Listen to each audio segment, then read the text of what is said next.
अक्सर लोग जब रियाजी के बारे में सोचते हैं तो उनके जहन में सिर्फ नंबर्स और हिसाब किताब ही आता है ना। लेकिन क्या हो अगर मैं कहूं कि ये इससे कहीं ज्यादा है। दरअसल रियाजी एक बहुत ही ताकतवर टूल है, एक ऐसा औजार जो हर तरह की पहेलियां यानी पजल्स हल करने में हमारी मदद करता है। और ये पजल्स सिर्फ किताबी नहीं बल्कि हमारी असली जिंदगी से भी जुड़े हो सकते हैं। तो चलिए देखते हैं कि आज हम क्या क्या करने वाले हैं। सबसे पहले हम नंबर्स के कुछ छुपे हुए उसूलों को समझेंगे। फिर उन्हीं उसूलों को इस्तेमाल करके एक नंबर कोड को क्रैक करेंगे। इसके बाद हम एक रोजमर्रा की पहेली को हल करेंगे और आखिर में हम ये देखेंगे कि ये सारी महारतें हमारे पैसों को बढ़ाने में कैसे काम आ सकती हैं। चलें फिर शुरू करते हैं। देखें, कोई भी पजल या गेम हो, उसे हल करने से पहले उसके रूल्स को समझना बहुत जरूरी होता है, ठीक है ना। बिल्कुल इसी तरह रियाजी की दुनिया के भी अपने कुछ बुनियादी उसूल हैं।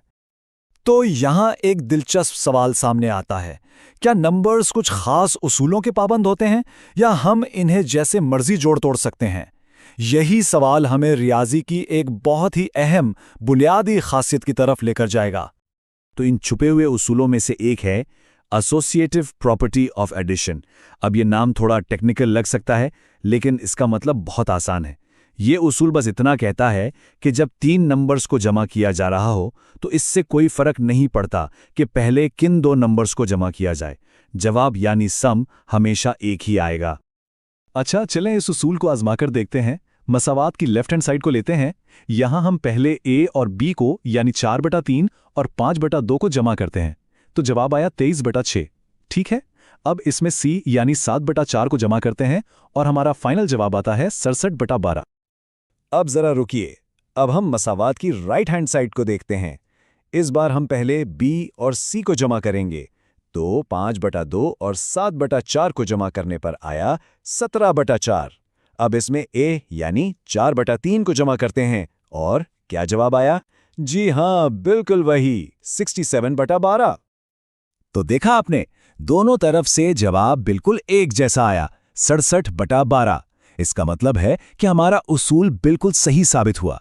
यही वो चीज है जो रियाजी को इतना काबिले एतमाद बनाती है कि उसूल हमेशा काम करते हैं।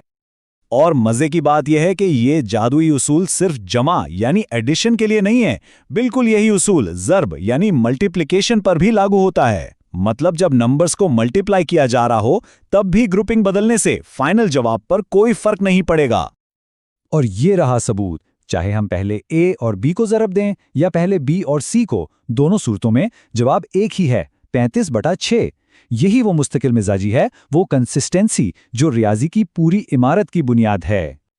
ठीक है, तो अब हमने खेल के कुछ उसूल तो सीख लिए हैं, अब आते हैं मजे वाले हिस्से की तरफ। चलें देखते हैं कि इन उसूलों को इस्तेमाल करके हम कुछ असली मंतिकी पहेलियां कैसे सुलझा सकते हैं। तो पहली पहेली ये रही, जरा ध्यान से सुनिएगा। 3 लगातार आने वाले ताक नंबर्स हैं और जब उन्हें जमा किया जाता है तो जवाब 51 आता है। बताएं वो 3 नंबर्स कौन से हैं? ये एक तरह का कोड है और इसे तोड़ने की चाबी है अलजेब्रा। अब इसे हल कैसे करें? अंदाजे लगाने के बजाय हम अलजेब्रा का इस्तेमाल करते हैं। हम कहते हैं कि चलें पहले नंबर को x मान लेते हैं। चूंकि ये ताक नंबर्स हैं तो अगला नंबर x+2 होगा और उससे अगला x+4 होगा। अब बस इन तीनों को जमा करके 51 के बराबर रख दें। ये बन गई हमारी इक्वेशन और जब हम इसे हल करते हैं तो x की वैल्यू निकलती है 15। तो लीजिए जनाब, अगर हमारा पहला नंबर 15 है तो इसका मतलब है कि बाकी दो नंबर्स 17 और 19 हैं और जब इन तीनों को जमा करते हैं तो जवाब बिल्कुल 51 आता है। तो यूं समझे कोड क्रैक हो गया।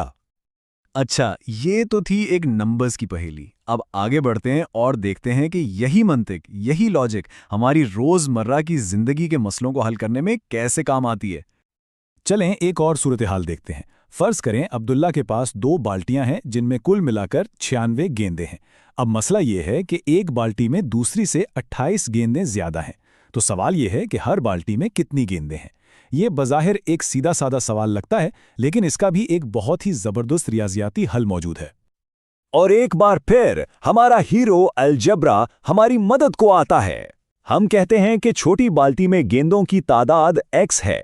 इसका मतलब हुआ कि बड़ी बाल्टी में x+28 गेंदें होंगी। अब इन दोनों को जमा करें तो कुल 96 बनता है। जब हम इस आसान सी इक्वेशन को हल करते हैं तो हमें x की कीमत मिल जाती है, जो कि है 34। इसका मतलब ये हुआ कि छोटी बाल्टी में है 34 गेंदे और बड़ी बाल्टी में है 34 जमा 28 यानी 62 गेंदे। और अगर इस बार चार्ट को देखें तो ये बात बिल्कुल साफ नजर आ रही है।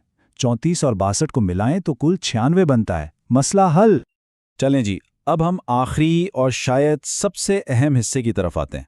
अब हम देखेंगे कि पजल हल करने की ये जो महारत हमने सीखी है उसे हम एक बहुत ही अमली यानी फाइनेंशियल मसले पर कैसे लागू कर सकते हैं। बात करते हैं पैसों की। तो सूरत हाल कुछ यूं है कि सलमा ने 3.5 लाख रुपए की सरमायाकारी की है। बैंक उसे इस रकम पर 7.5% सालाना मुनाफा दे रहा है और ये डील है पहले 2 सालों के लिए। अब हमें यह हिसाब लगाना है कि इन 2 सालों में से कितना मुनाफा हुआ। हम सिंपल इंटरेस्ट का फॉर्मूला इस्तेमाल करते हैं, यानी असल रकम ज़र्ब शरह ज़र्ब वक्त। और जब हम ये कैलकुलेशन करते हैं तो जवाब आता है 50,750 रुपए। लेकिन ठहरिए, कहानी में एक ट्विस्ट है। 2 साल के बाद बैंक ने इंटरेस्ट रेट बढ़ाकर 8% कर दिया। अब चैलेंज ये है कि हमें अगले 5 सालों का मुनाफा कैलकुलेट करना है। तो इसी 3.5 लाख पर, लेकिन अब 8% की नई शरह के साथ अगले 5 सालों का मुनाफा बनता है पूरे 1,40,000 रुपए। यह साफ नजर आ रहा है कि इंटरेस्ट रेट थोड़ा सा बढ़ने से भी मुनाफे में कितना बड़ा फर्क पड़ता है। और ये डोनट चार्ट पूरी कहानी को एक नज़र में बयान कर देता है। देखें, कल मुनाफे का सिर्फ 27% हिस्सा पहले 2 सालों में आया, जबकि एक बहुत बड़ा हिस्सा तकरीबन 73% बाद के 5 सालों में आया। और इसकी सबसे बड़ी वजह थी वो बेहतर इंटरेस्ट रेट। तो इस सब से हमने क्या सीखा? बात सिर्फ x की वैल्यू ढूंढने की नहीं है। असल बात यह है कि रियाजी एक यूनिवर्सल ज़बान की तरह है जो हमें पैटर्न्स को समझने और मसलों को हल करने का तरीका सिखाती है, चाहे वो कोई नंबर पजल हो या फिर फाइनेंशियल प्लानिंग। और आखिर में मैं सबके लिए एक सवाल छोड़े जा रहा हूं।